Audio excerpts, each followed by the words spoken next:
जैसा कि आप अपनी स्क्रीन पर देख रहे हैं, यहाँ पर मैंने क्लास 9th के मेंटल मैथ से कुछ प्रश्न लिखे हैं और ये भाग हम करने वाले दूसरा अध्याय है 6। ठीक है। और आप जानते हैं मेरा नाम है हरी सर, आप देख रहे हैं मेरा YouTube channel maths with Hari sir special Hindi medium के बच्चों के लिए।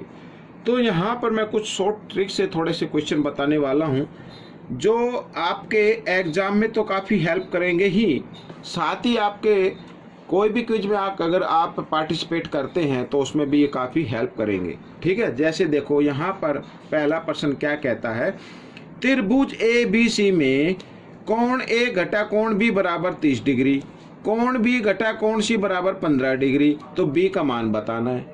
ठीक है, बी का मान बताना। तो सबसे पहले आपको क्या करना है, यहाँ पर कोण ए का मान निकाल लीजिए पहले। तो कोण ए बराबर 30 डिग्री, ये घटा बी है, इसको बराबर के निशान से इधर ले आओ, जमा हो जाएगा ये कोण बी। तो ए का मान निकल गया, इसमें कोण सी का मान निकाल लेते हैं। कोण सी बराबर यहाँ पर 15 डिग्री है और ये जमा बी है, इधर आकर ये घटा बी हो गया। ठीक है। एक चीज और देखनी है अब इसके अंदर कि सी के सामने घटा का निशान है, मैंने नहीं लगाया, इस घटा के निशान को हम इधर लगा देते हैं तो ये घटा का हो जाएगा और ये जमा का हो जाएगा। ठीक है। ए और सी का मान निकल गया, बी हमें ज्ञात करना ही है। तो हम सभी जानते हैं त्रिभुज के तीनों कोणों का योग 180 डिग्री होता है। तो कोण ए जमा कोण बी और जमा कोण सी बराबर 180 डिग्री। ठीक है। अब ए की जगह ए का मान लिखना है आपको, 30 डिग्री जमा कोण बी, और बी तो बी है, इसे यूं क्यों लिखे, और सी की जगह सी का मान लिखेंगे, घटा 15 जमा कोण बी। ठीक है। इस तरीके से इसको ब्रैकेट में डाल लीजिए अगर कोई दिक्कत होती है तो। अब देखो कितने बी हो गए, 1 2 3, 3 बी हो गए। तो यहाँ पर कोण 3 बी लिख देते हैं, और ये 30 और ये घटा 15, घटा जमा घटा, तो बड़े नंबर के सामने जमा का निशान है, सिर्फ जमा 15 रहेगा। ठीक है। ये जमा 15 हो गया बराबर 180। इस तरीके से अब क्या करना है, जमा 15 को बराबर के निशान से इधर लेके आना है। ठीक है। साथ ही ये जो कोण 3 है ना, इधर गुणा में बी के साथ कोण बी के साथ 3 गुणा में है, इधर आकर ये भाग में हो जाएगा। तो हम इस तरीके से इसको कर देते हैं। ठीक है। यहाँ पर ये ऐसे। अब इधर कोण बी का मान निकाल लेते हैं। तो 10 में से 5 गया 5, यहाँ पे रह गया 7 में से 1 गया 6 और 1/3। ठीक है। 3 से काट देते, 3 एकम 3, 3 पंजे 15, 3 पंजे 15। तो कोण बी का मान कितना आ गया बच्चों, 55 डिग्री आ गया। ठीक है। इस तरीके से आइए प्रश्न नंबर 7 कर लेते हैं। तो प्रश्न नंबर 7 में देखो बहुत ही आसान है, एक शॉर्ट ट्रिक से बताऊंगा मैं, पहले पढ़ लेते हैं। त्रिभुज ए बी सी में कोण ए बराबर 60 डिग्री, कोण बी बराबर 80 डिग्री, वे बी व सी के संधिभाजक ओ पर मिलते हैं।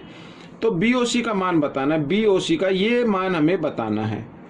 देखो एक चीज याद रखनी है, जब कभी भी त्रिभुज में अंतः कोणों का संधिभाजक दिया हो और वो किसी पॉइंट पर मिलते हो और वही कोण ज्ञात करना हो, जैसे कोण बी का संधिभाजक और कोण सी का संधिभाजक ओ पर मिलते हैं और हमें बी ओ सी ज्ञात करना है, तो उसके लिए एक फॉर्मूला याद रखना है, यानी कोण बी ओ सी ये होगा 90 जमा कोण ए का आधा।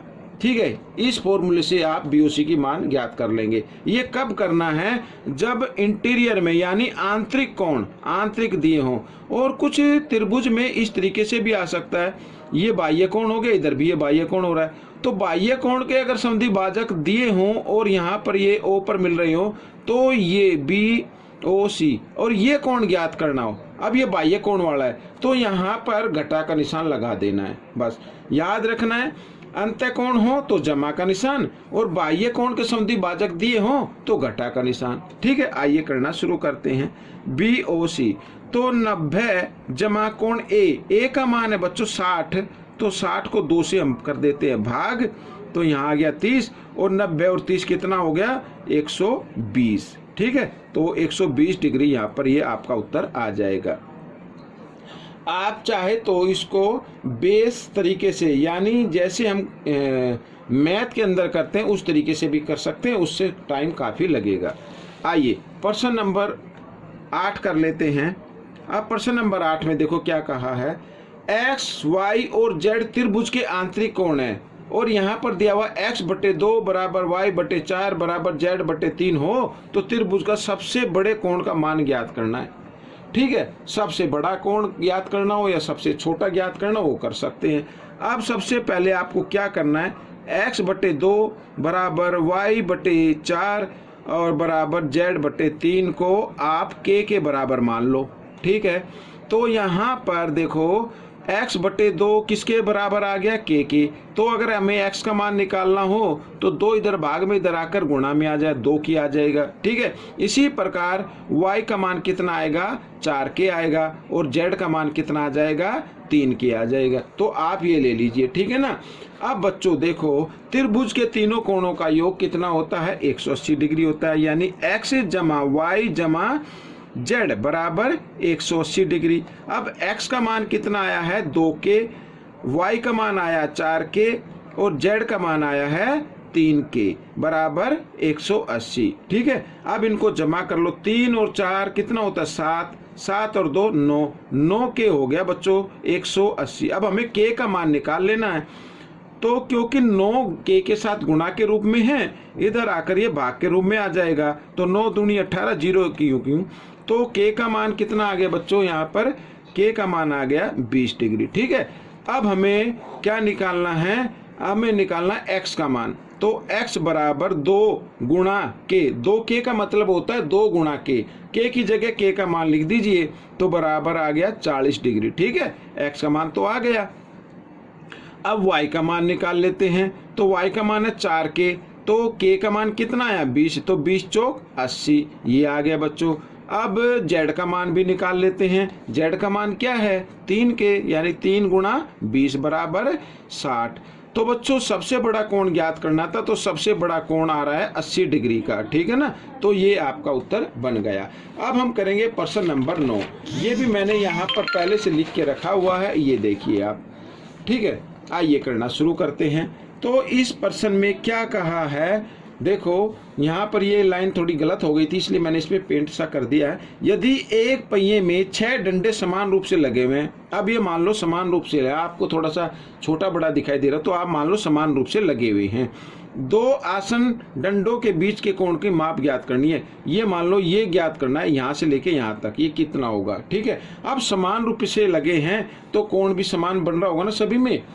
अब सबसे पहले आपको ये पता होना चाहिए कि ये जो वृत्त है, ये या पहिया कोई भी होता है, वो 360 डिग्री पे बनता है बच्चों, और इसमें जितने डंडे हैं इस 360 डिग्री को उतने से ही क्या कर दे, भाग कर दे। 6 डंडे हैं तो 6 से इसको क्या कर दे, भाग कर दे। भाई 1 2 3 4 5 6 डंडे हैं तो 6 से भाग कर देते हैं, तो यहाँ पर आ गया 60 डिग्री।